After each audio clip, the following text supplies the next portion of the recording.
On a établi dans le précédent vidéo, Jean chapitre 1, que Jésus est le message, ou le message, c'est Jésus.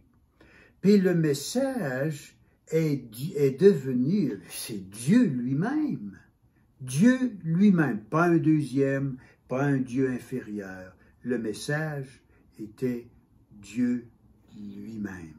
Aujourd'hui, on regarde le verset 14, où il est écrit, dans des traductions, vous allez voir, « La parole est devenue chair » ou « La parole est devenue un homme ». Lequel est bon? Je crois que ce serait un peu plus juste, peut-être, si on regarde avec la loupe. Le message est devenu un être humain, c'est-à-dire le message qui est Dieu lui-même est devenu un être humain, c'est-à-dire que Jésus est devenu un être humain. Si vous regardez, vous étudiez l'histoire des chrétiens pendant les premiers siècles, vous allez remarquer qu'il y avait plusieurs débats. Les gens se posaient des questions sur le sens des textes de la Bible. Et une des questions qu'on se posait était la suivante. Oui, c'est bien établi que le message, c'est Dieu lui-même. Le message, Jésus, est Dieu lui-même. Mais on s'est posé des questions sur, oui, la parole est devenue chair, ou le message. Mais on s'est posé la question, est-ce que Jésus était Dieu dans une enveloppe humaine, une enveloppe de chair? Donc, c'était en réalité Dieu avec une enveloppe de chair. Certains ont saisi que, à cause de ce débat des premiers siècles, et ça c'est devenu un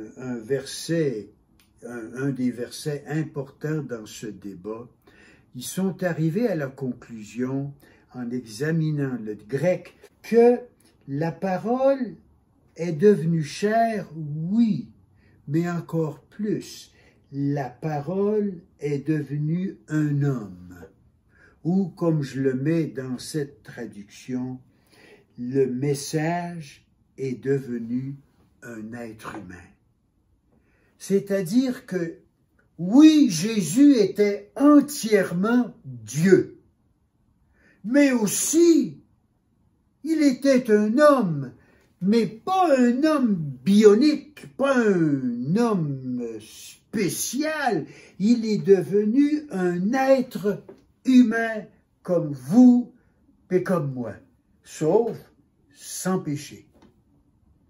Donc, c'est un verset clé qui a mis fin à cette idée pendant les premiers siècles, que oui, on est d'accord que Jésus, le message c'est Jésus, puis que Jésus est Dieu lui-même, mais lorsqu'il est venu sur la terre, il a tout simplement pris une enveloppe humaine. Il n'est pas devenu un être humain. Donc, on est arrivé pendant ces premiers siècles à la conclusion ferme que oui, Jésus était bel et bien Dieu lui-même, mais il était aussi un être humain.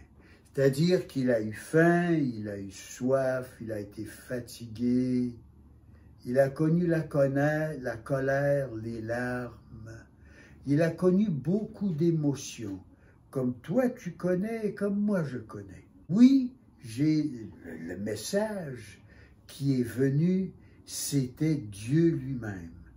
Mais pas Dieu dans une enveloppe humaine, une enveloppe de peau. Il est devenu bel et bien entièrement homme, sauf sans péché. C'est pourquoi il peut me comprendre, il peut te comprendre, parce qu'il est à la fois Dieu et homme. Comme homme, il peut te comprendre, et comme Dieu, il peut t'aider. Donc, je crois que la meilleure traduction pour ce passage serait « Le message est devenu un être humain. » Quel sauveur!